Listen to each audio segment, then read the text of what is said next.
भारत। इस चैनल पर जुड़े रहने के लिए बहुत बहुत, क्योंकि आज इस चैनल पे हम मंथली एग्ज़ाम, वीकली टेस्ट और बोर्ड एग्ज़ाम का तैयारी, इससे पहले हम चैप्टर बाय चैप्टर 1, 2, 3 चैप्टर सब क्वेश्चन का ऑब्जेक्टिव सब्जेक्टिव इस चैनल पे वीडियो अपलोड कर चुके हैं। वो भी पूरा डिटेल के साथ 100% आप लोग अगर वो पढ़िएगा तो क्लियर हो जाएगा। लेकिन आज हम आप लोग के सामने बहुत बच्चा का डिमांड था कि जो मंथली में जो एग्ज़ाम होता है, जो 20 मार्क्स का जो स्कूल में एग्ज़ाम होता है, उसका हमको सोल्यूशन करके बताएंगे। आज से हम स्टार्ट करने जा रहे हैं, इसलिए ज़्यादा ज़्यादा बच्चों के पास शेयर कर दीजिए। जितने भी मेरे छोटे छोटे भाई बहन हैं सभी के पास शेयर कर दीजिए। आज से हम 20 नंबर का जो एग्ज़ाम ये होगा, सेम उसी क्वेश्चन को हम लोग क्या करेंगे, उसका आंसर देना स्टार्ट करेंगे। ठीक है, चलिए सबसे पहले फॉर्मेट बता देते हैं। जो आप लोग का स्कूल में जो एग्ज़ाम होता है वो कितना क्वेश्चन आता है से देखिए। 1 से 6 यानी कि 6 क्वेश्चन जो रहता है 1 नंबर का रहता है। ठीक है, आने को ऑब्जेक्टिव रहता है। 4 क्वेश्चन जो रहता है 2-2 नंबर के रहता है। ठीक है, कितना क्वेश्चन 4 जो लघु उत्तरीय है, जिसे हम लोग कहते हैं शॉर्ट। और लॉन्ग टाइप के जो क्वेश्चन रहता है वो 2 ही क्वेश्चन रहता है 3 नंबर के। ठीक, टोटल कितना नंबर का हो गया 20 नंबर के। तो चलिए हम लोग एक एक करके स्टार्ट करते हैं। वीडियो ज़्यादा शेयर कीजिए, क्योंकि आज से हम आप लोग को तैयारी करने में लग चुके हैं। इसलिए अगर आप लोग स्कूल में 20 मार्क्स उठाना चाहते हैं, अपना क्लास में अच्छा लाना चाहते हैं और अभी से ही तैयारी करना चाहते हैं बोर्ड एग्जाम का, तो इस चैनल पर जुड़े रहिए कि प्रत्येक दिन आप लोग को इस चैनल में VVI क्वेश्चन देखने को मिलेगा ही मिलेगा। चलिए स्टार्ट करते हैं टाइम न गवाते हुए। सबसे पहले नंबर 1 क्वेश्चन क्या बोला है कि कॉर्न लॉ किस देश की पारित किया गया था, यानी कि कॉर्न लॉ जो था किस देश में पारित किया गया था। तो option number B Britain. Option number B कौन सा, ब्रिटेन। ठीक है, सेकेंड नंबर क्वेश्चन में क्या बोला है से देखिए। जल का सबसे बड़ा उपयोग किस क्षेत्र में होता है, यानी कि जल का हम लोग उपयोग करते हैं सबसे ज़्यादा किस में करते हैं, उद्योग में नहीं, घरेलू कार्य में नहीं, किस में करते हैं, कृषि में। इसलिए ऑप्शन नंबर सी सही, कृषि। ऑप्शन नंबर सी सही, कृषि। ठीक, 3 नंबर क्वेश्चन क्या बोला है से देखिए। धर्मनिरपेक्षता का मतलब क्या है, यानी कि धर्मनिरपेक्षता का मतलब जो होता है वो क्या होता है, तो विभिन्न धर्मों के बीच सद्भावना, यानी कि विभिन्न धर्मों के बीच क्या चाहिए होता है, सद्भावना होना चाहिए। इसी को क्या कहते हैं, ऑप्शन नंबर बी सही। 4 नंबर क्वेश्चन क्या, भारत में पुरुषों की अपेक्षा महिलाओं की साक्षरता दर क्या है। ठीक है, तो क्या है, तो पुरुषों से कम है, पुरुषों से कम है। ऑप्शन नंबर ए सही। 5वां क्वेश्चन जो बोला है, भारत में केंद्रीय सरकार की तरफ से करेंसी नोट कौन जारी करता है, यानी कि भारत में करेंसी जो नोट जो है कौन जारी करता है, स्टेट बैंक। ये तो मेरा ये बैंक है, ये तो करेंसी नोट जारी, पैसा जो जारी करता है वो कौन सा बैंक जारी करता है, तो कौन जारी करता है, तो रिजर्व बैंक ऑफ इंडिया, यानी कि RBI। ऑप्शन नंबर सी सही। ऑप्शन नंबर सी सही।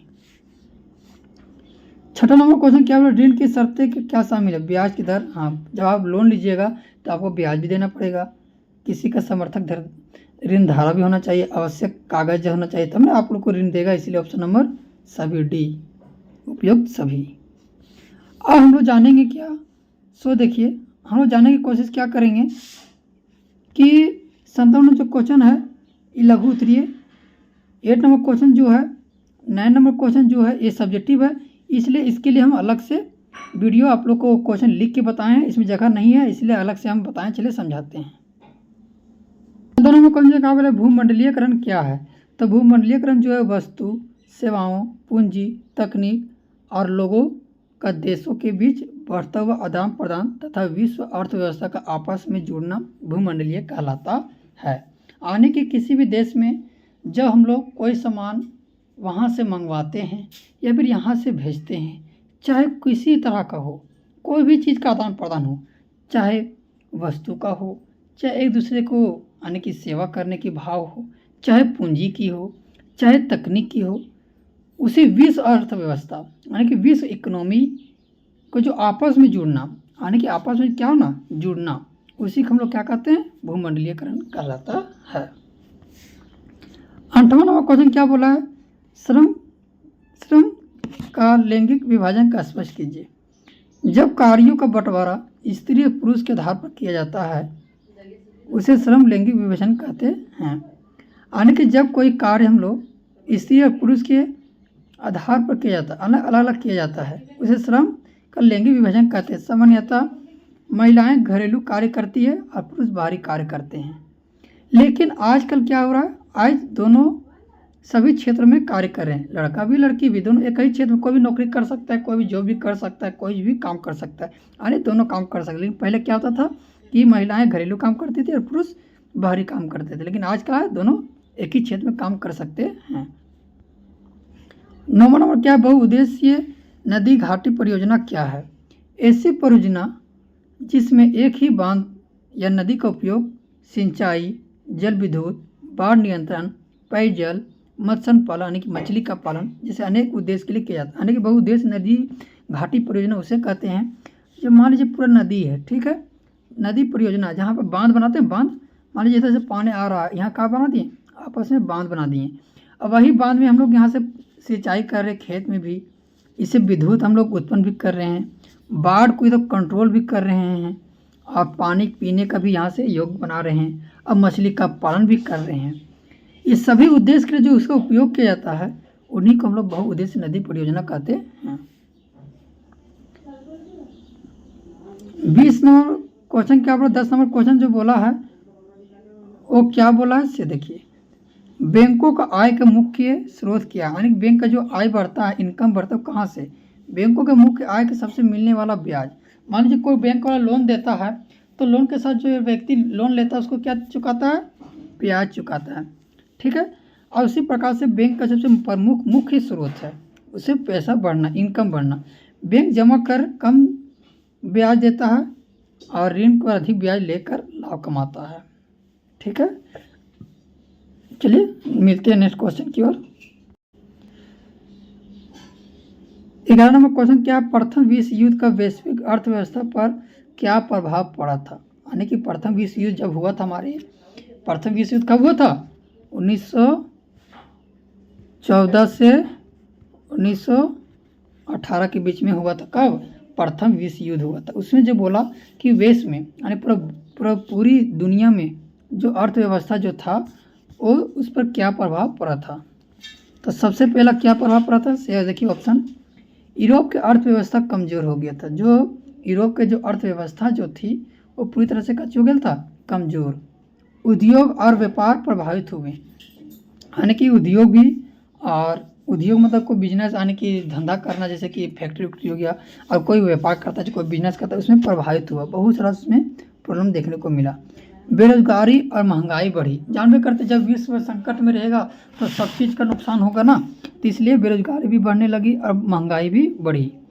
अमेरिका एक प्रमुख आर्थिक शक्ति बनकर उभरा, यानी कि अमेरिका उस समय जो था ये आर्थिक शक्ति बनकर उभरा, यानी कि उसके पास आर्थिक शक्ति जो थी यानी कि इकोनॉमी जो थी वो काफ़ी अधिक थी। किसका? अमेरिका का। विश्व व्यापार में असंतुलन का उत्पादन, संतुलन नहीं, खुशी का नहीं, ये दुखी का लहर था, असंतुलन था, सब लोग असंतुलन थे, यानी कि कोई संतुष्ट नहीं थे। चलिए 12 नंबर क्वेश्चन क्या बोला, पृथ्वी की सतह का लगभग 71% हिस्सा पानी से ढका होने के बावजूद भी जल संरक्षण की आवश्यकता क्यों है? सोच लीजिए, पूरी दुनिया में 71% हम लोग पानी है, फिर भी हम लोग जल की संरक्षण क्यों करते हैं, यानी कि जल की बचाव क्यों करते हैं?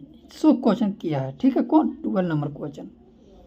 तो उसी को हम लोग बताना क्या क्वेश्चन के इस माध्यम से, पृथ्वी का अधिकांश जल खारा होता है, यानी कि पीने का योग्य नहीं होता। पृथ्वी जितना पानी है वो 100% में अगर बोला जाए तो 1% 2% ही हम लोग पीने का योग्य है, ठीक, बाकी खारा पानी है। पीने का योग्य मीठा जल बहुत ही कम है, जो बता चुके हैं। जनसंख्या बढ़ने से जल की मांग क्या हो रही है? बढ़ रही। जिस प्रकार जनसंख्या बढ़ते जा रही है उसी प्रकार जल की मात्रा जो है वो काफ़ी बढ़ते जा घट रही है, यानी कि भूमि का जल जो है वो लगातार क्या हो रही है?